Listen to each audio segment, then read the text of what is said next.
The Barcelona weekend is finally here and we have so much to go over. I would say it's the most amount of pictures that I've been able to gather for a very long time on a Thursday. Obviously, the technical directive is going to play a big part in a lot of these pictures and what we're going to see on these cars, as pretty much every single team has had to change at least a little bit of something on the front wing. It's a very important weekend, probably the most important weekend of the year if you ask me, because we could see a little bit of a shift in the pecking order.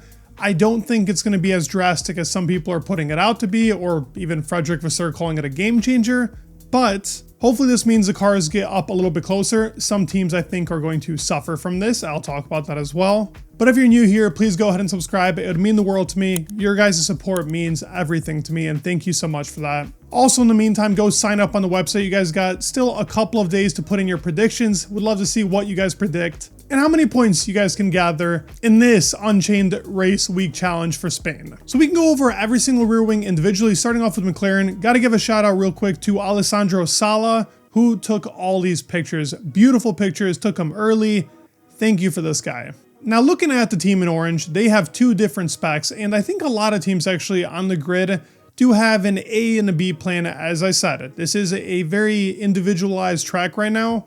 Sometimes having more downforce is better than having less. But as we're looking at this picture, this is their medium downforce rear wing, which we've seen introduced plenty and still has that lower section with the big spoon curve, bigger than anybody else on the grid. But they do also have their pretty bulky Monaco sized rear wing. I do think it's a little different to that of Monaco. They've changed a little bit that bottom section, at least the way that it connects to the side of the rear wing, and the actual spoon area of it is different to what we've previously seen in Monaco. So possibly a new rear wing here as well. We're going to see the livery they ran in Monaco as well, which I think made the car look so much better than it typically does. Next team we're looking at is Red Bull. I also think they have two different specs here, but from what I've seen pictured so far, this is their medium high downforce rear wing, very heavy on the lower section, and has a pretty drastic gap in the corner of its rear wing. Big weekend for Red Bull. They've been talking about Spain for a very long time,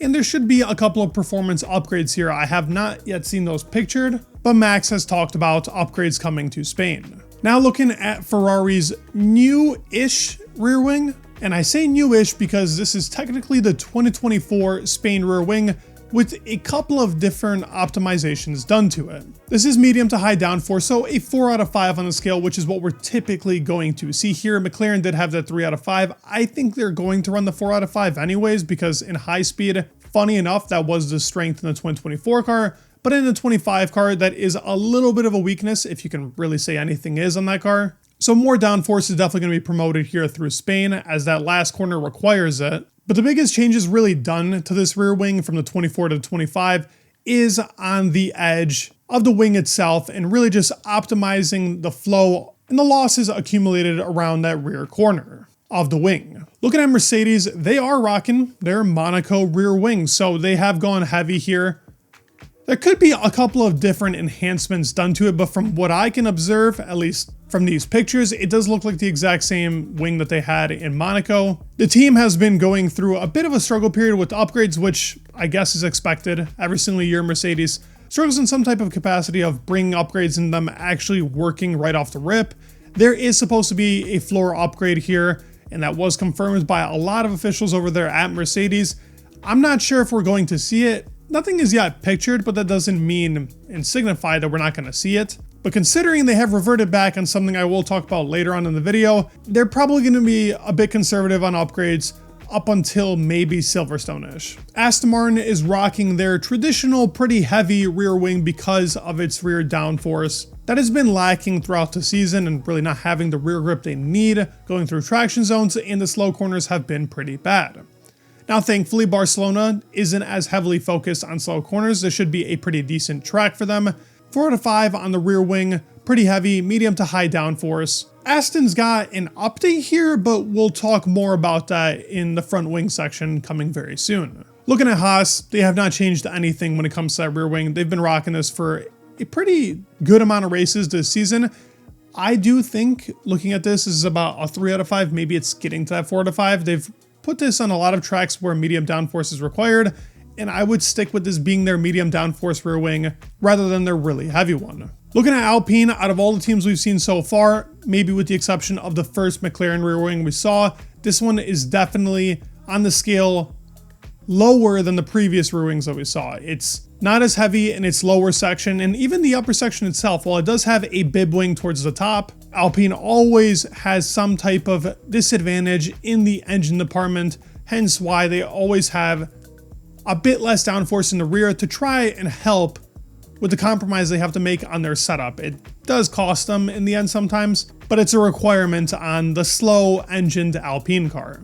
We also have a new rear wing here for Sauber. They also have some performance upgrades expected other than just the rear wing itself. Medium to high downforce here with a big, pretty exaggerated lower section of the rear wing. And the upper plane itself is pretty normal to what we've seen on previous teams. So I would still classify this rear wing as a 4 out of 5. Williams' rear wing is very similar to that of everybody else's, a 4 out of 5, medium high on the downforce. Their upper section is bigger than that of the lower section, but that is something that has been pretty traditional for Williams throughout this regulation period, continuing that in the rear of the car, and this is a medium to high downforce. Last team is Racing Bulls, which at least looking at it from this angle looks pretty similar to that of the McLaren. In that 3 out of 5 section, maybe even with the Alpine, they traditionally also run a little bit less downforce than all the other teams. Let's talk front wings. First, we're going to go over Ferrari, who has changed a pretty decent amount on the front wing, but not how you expected it to be.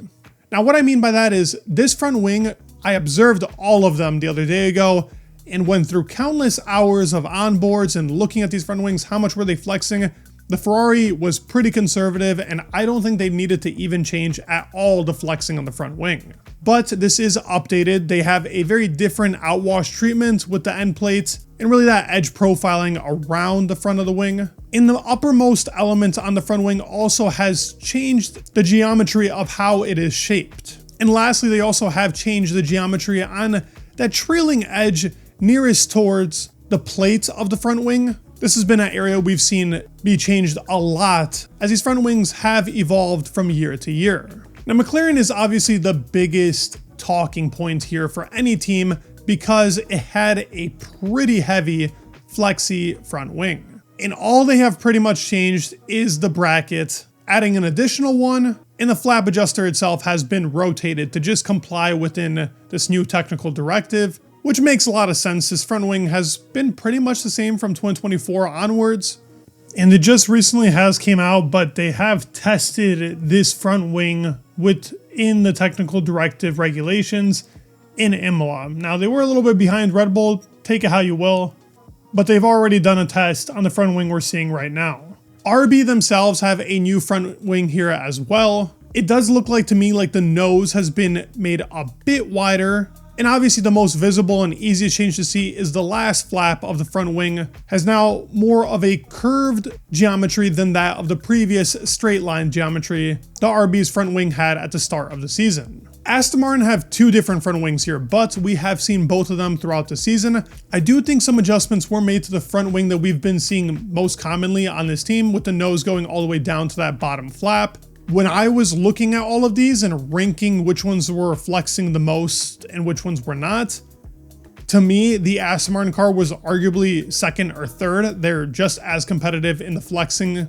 with the team like McLaren. But the other front wing that we do see laid out there on the floor is the 2024 front wing. So I'm not sure if there is one more somewhere in the pipeline, but the ones that I have seen bolted onto the car is still the same one we've seen through 2025. They've probably just adjusted it to not flex as much. Haas was another one of those teams that when I was looking at the onboards, they were not flexing that much, so there wasn't much for them to worry about. Same front wing, I don't even see any different adjusters on here just off of glance. But one thing you can tell is that the Ferrari adjusted its front wing plate kind of accordingly to Haas. Haas was one of the first teams to have this different outwash concept on the plate, and Ferrari has taken that. They typically copy off of each other. It's usually Haas copying Ferrari, but sometimes the ideas do come from the lower team. Now, Alpine has a couple of upgrades here, which was expected from the team. First, it is a floor upgrade. And the most notable right off rip is that the barge board has been changed, the geometry of it. And it is very hard to compare it. The edge to me still looks pretty much the same. It's probably been a lot done on the underfloor of the car.